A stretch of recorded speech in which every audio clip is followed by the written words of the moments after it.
کہ میں جس کو چاہوں ماں بہن کی گالیاں دیتا پھروں، لیکن اگر میں دوں اور میرے پاس جسٹیفائیڈ وجہ ہے تو اگلے آدمی کو کورٹ میں جا کے یہ ثابت کرنا ہوگا کہ یہ میں نے اس کو ناجائز دی تھی۔ اچھا سر، یہ ضرور بتائیے گا، اس وقت سب سے بڑا معاملہ ہے 26ویں آئینی ترمیم کا، سب کی نظریں اس کے اوپر جمی ہوئی ہیں، عدالتی اصلاحات ہوں، ملک میں سیاسی استحکام ہو، معاشی استحکام ہو، سب چیزیں اور حکومت کی بقا اس کے ساتھ کنیکٹ ہے۔ مولانا فضل الرحمان اس سارے معاملے کو لیڈ کر رہے ہیں، کیا توقع کرتے ہیں کہ اگر مولانا فضل الرحمان صاحب پی ٹی آئی کی تجویز کردہ ترمیم کے اوپر ایگری نہیں کرتے اور حکومت کے ساتھ الٹیمیٹلی بات مان کے ووٹ کاسٹ کر دیتے ہیں، تو کیا پی ٹی آئی جس نے مولانا کی امامت میں نماز تو ادا کر لی ہے، آئینی ترمیم کے معاملے کے اوپر بھی مولانا کے پیچھے کھڑی رہے گی اور جا کے ووٹ کاسٹ کر دے گی؟ دیکھیے، ہماری پارٹی کا ایک اپنا پورا نظریہ ہے۔ ہم یہ نہیں کہتے کہ آئین میں ترمیم نہیں ہونی چاہیے، ہم سمجھتے ہیں یہ حکومت کو رائٹ نہیں ہے، اس سے کہ ان کے پاس مینڈیٹ نہیں ہے، ان کو چاہے وہ کتنی بھی اچھی ترمیم ہو، یہ ترمیم لانے کا ان کو حق ہی نہیں ہے، اس سے کہ ان کے پاس لوگوں کا مینڈیٹ نہیں ہے، پہلا اصولی بات ہے۔ دوسری چیز، اگر کسی کے کہنے پہ اور اس وقت ان کو کوئی طاقتور یا اقتدار والے مان رہے ہیں کہ یہ ترمیم لا سکتے ہیں، تو ہم اگر کوئی ترمیم میں کوئی غلط چیزیں ہیں تو اس کی نشاندہی کرانا اپنا فرض سمجھتے ہیں۔ ہم نہیں سمجھتے کہ کانسٹیٹیوشنل کورٹ جو ہے وہ سپریم کورٹ سے اوپر کا کورٹ ہے، ٹھیک، سپریم کورٹ سے اوپر کوئی کورٹ نہیں ہو سکتا۔ Constitutional court part of subsequent supreme رہے کورٹ گا ہی ہوگا نا سپریم نقوی کورٹ صاحب؟ کے، پہلا اصول۔ دوسری چیز، ہم سمجھتے ہیں کہ یہ موقع نہیں ہے کہ کسی شخصیت کو یا اس کے شخصیت کو، اس کے اقتدار کو بڑھانے کے لیے یہ کام کیا جائے۔ اس پاکستان میں اس وقت there are 3 chiefs۔ سر قاضی فاضی سے صاحب کی طرف آپ نشاندہی کر رہے ہیں، اشارہ کر رہے ہیں، وہ تو 25 اکتوبر کو جا رہے ہیں، وہ تو جا رہے ہیں 25 اکتوبر کو۔ جی سر میری بات سنیں، there are 3 chiefs who are bent on mischief۔ ایک ہے ای سی پی کا چیف جو چاہتا ہے اس کو ایکسٹینشن مل جائے، ایک ہے سپریم کورٹ کا چیف، اور ایک ہے آرمی چیف۔ یہ تینوں چیف اپنی زندگی بڑھانے کے لیے اس ملک میں بہت زیادہ مسچیف کر رہے ہیں، جو کہ نہیں ہونی چاہیے۔ چلیں، آرمی چیف کی تو آئینی مدت بدستور موجود ہے، تاہم چیف الیکشن کمشنر وہ ان کی بھی تک اس حوالے سے کوئی آئین کے اندر گنجائش نہیں ہے کہ انہیں ایکسٹینشن مل سکے۔ قاضی فائزی صاحب 25 اکتوبر کو ان کی ریٹائرمنٹ سے متعلق فل کورٹ کا ریفرنس کے لیے کال ویسے ہو چکا ہے، تو دیکھتے ہیں آگے یہ صورتحال کیسے ڈیولپ ہوتی ہے۔ نقوی صاحب آپ نے وقت دیا، آپ کا بہت شکریہ۔ خاص صاحب میں آپ سے جاننا چاہوں گا، آپ کو لگتا ہے کہ یہ صرف کچھ شخصیات کو ایکسٹینشن دینے کے لیے ساری آئینی ترمیم لائی جا رہی ہے، اور اس کے ساتھ ساتھ کچھ دن پہلے تک آئینی ترمیم کے اوپر بہت زیادہ غیر یقینی کے بادل چھائے ہوئے تھے اور لگتا تھا کہ مولانا فضل الرحمان صاحب نہیں مانے، حکومت کی بقا کا مسئلہ ہے، خواجہ آصف صاحب نے بھی نیندیں اڑائی ہوئی تھیں کہ پچھلا پورا جو الیکشن ہے وہ کھل جائے گا، اور لگتا تھا کچھ نہیں ہوگا۔ لیکن پھر اچانک اے پی سی ہوئی، مولانا فضل الرحمان کی نواز شریف صاحب سے ملاقات ہوئی اور برف پگھلنے لگی اور معاملات غیر یقینی سے نکل کر یقینی صورتحال کی طرف بڑھ رہے ہیں۔ اب آپ کو کیا لگتا ہے کہ یہ 26 آئینی ترمیم کے اوپر الٹیمیٹلی کیا ہونے جا رہا ہے؟ بٹی صاحب، جیسا کہ آپ نے ذکر کیا ہے، اے پی سی بہانہ تھی، مولانا فضل الرحمان نشانہ تھے، ٹھیک ہے نا؟ اسی میٹنگ میں مطلب آپ کا مقصد ہے کہ نواز شریف صاحب ملنا چاہتے تھے اور وہاں ان کی ملاقات ہو گئی؟ ہاں، تو وہ ظاہری بات ہے، مولانا بھی اپنی مرضی سے گئے ہیں، مولانا کا کوئی پکڑ کر نہیں لے کر گیا۔ ایوان صدر میں بڑی، آپ دیکھا تھا پچھلے دنوں ہم کہہ رہے تھے کہ میاں نواز شریف ملنا چاہ رہے ہیں، مولانا فضل الرحمان صاحب کے گھر جانا چاہ رہے ہیں، پھر وہ ملاقات نہیں ہوئی تھی، وہ واپس لاہور روانہ ہو گئے تھے۔ تو ابھی تو وہ دونوں چاروں بڑی شخصیات جو تحریک عدم اعتماد کی بانی تھی، بانی پی ٹی آئی کے خلاف جب تحریک عدم اعتماد آئی تھی، وہ ساری شخصیات ایک بار پھر آپ کو وہ چمکتی دمکتی ایوان صدر میں اکٹھی ہوتی نظر آئیں، اور مولانا کی جو روحانی شخصیت ہے انہوں نے بھی قدم رنجا فرمایا ایوان صدر میں، اور اس کو پوتر اور پاک کیا، کیونکہ ان کی بڑی ناراضی چل رہی تھی۔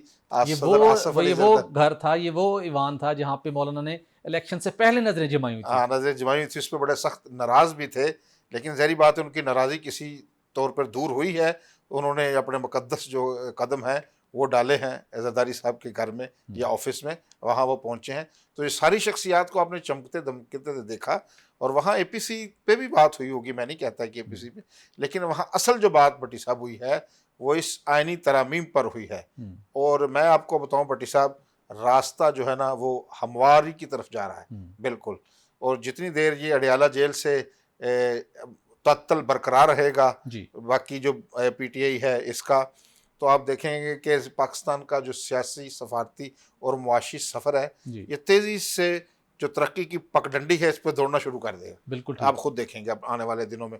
اور دوسری بات یہ ہے کہ بٹی صاحب، جب ریاست ایک فیصلہ کر لیتی ہے کہ یہ ہم نے کام کرنا ہے، جیسے کہ ابھی نقوی صاحب نے ابھی فرمایا تھوڑی دیر قبل کہ ان کو بٹھایا گیا ہے، ٹھیک ہے، یہ تو اعتراف تو کر لیا کہ یعنی کہ نقوی صاحب تو. ہاں صاحب، آپ نے بٹھانے کی بات کی، تھوڑی سی ایکسکلوسیو خبر بھی ہے اور بڑی ڈیولپمنٹ بھی ہے. جی فرمائیے. جیسے کہ اپنے پروگرام کے انٹرو میں ہم نے بتایا کہ پاکستان کے اندر بڑی بڑی تبدیلیاں رونما ہونے جا رہی ہیں، سیاسی لحاظ سے، معاشی لحاظ سے، سفارتی لحاظ سے. وہیں پر اسلام آباد کے اندر ایک بڑی سیاسی تبدیلی آئی ہے چند روز قبل. اسلام آباد کے اندر مختلف ڈرائنگ رومز میں بڑی بڑی میٹنگز ہوتی ہیں، آپ کو پتہ ہے. رات گئے اسلام آباد کے اندر مولانا فضل الرحمان کی سیاست کے پرانے بڑے منجھے ہوئے کھلاڑی چودھری نثار علی خان صاحب سے ایک ملاقات ہوئی ہے. واہ جی واہ. اور یہ اس ملاقات کی ٹائمنگ بڑی اہم ہے، اور اس کے ساتھ ساتھ مولانا فضل الرحمان صاحب کے لب و لہجے میں جو تھوڑی سی فلیکسیبلٹی دیکھ رہے ہیں وہ بھی اس ملاقات کے بعد نظر آنا شروع ہوئی ہے. اور یہ بڑی غیر متوقع یہ ملاقات ہے. اور یہ ملاقات ہوئی اسلام آباد کے F7 سیکٹر میں. وہاں پہ ایک صاحب ہیں، چلیے نام بھی ناظرین کے ساتھ شیئر کر دیتے ہیں، معروف شخصیت ہیں میجر ریٹائرڈ عامر صاحب، جو بڑے سیاسی لوگوں کو ملوانے کے اندر، گپ شپ کرنے میں، لوگوں کے دلوں کو نرم کرنے میں اور سیاسی غیر یقینی کی فضا، سیاسی عدم استحکام کو ختم کرنے میں ہمیشہ کردار ادا کرتے ہیں. ان کے گھر پر یہ ملاقات ہوئی، اور یہ ملاقات بڑی امپورٹنٹ کنسیڈر کی جا رہی ہے.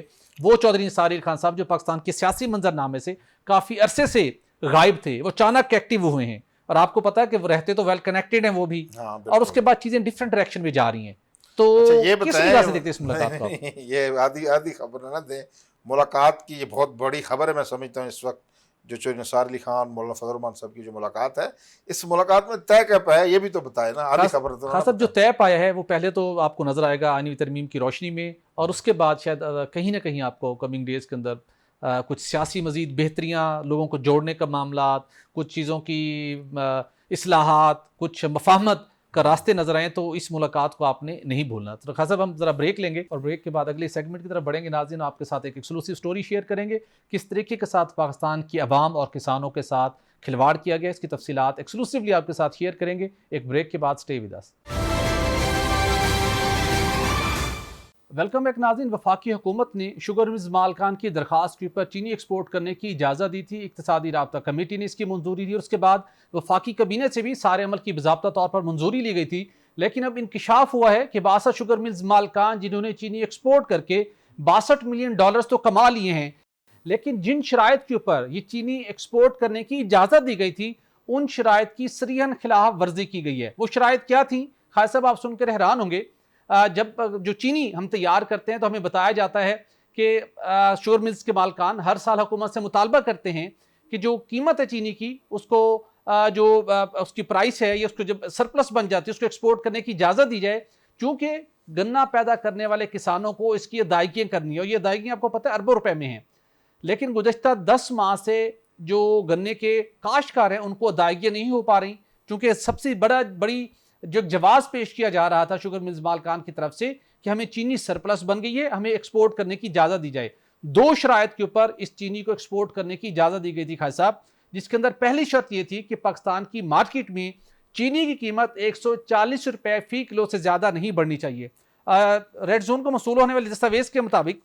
دوسری شرط یہ تھی کہ شوگر ملز کے مالکان جو ان کے گنے کے کاشتکار ہیں، جو کسان ہیں، جنہوں نے نہ صرف اپنا بریڈ اینڈ بٹر بھی چلانا ہے بلکہ اگلی فصل بھی خالد صاحب انہوں نے کاشت کرنی ہوتی ہے، ان کو بر وقت ادائیگیاں ہو سکے.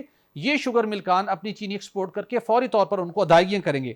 خالد صاحب یہ سلسلہ چل نکلا، $62 ملین شوگر ملز مالکان نے تو کما لیے، لیکن پتہ چلا کہ وفاقی حکومت نے ہی ایک مانیٹرنگ کمیٹی قائم کی تھی جس کا مقصد یہ تھا کہ وہ چیک کر سکے جو ایکسپورٹ ہو رہی ہے وہ قانونی تقاضوں کے مطابق ہو رہی ہے، اور اس کے ساتھ ساتھ مارکیٹ میں چینی کی قیمت میں اضافہ تو نہیں ہوا، اور اس سے بڑھ کر کیا کسانوں کو ادائیگیاں ہو رہی ہیں.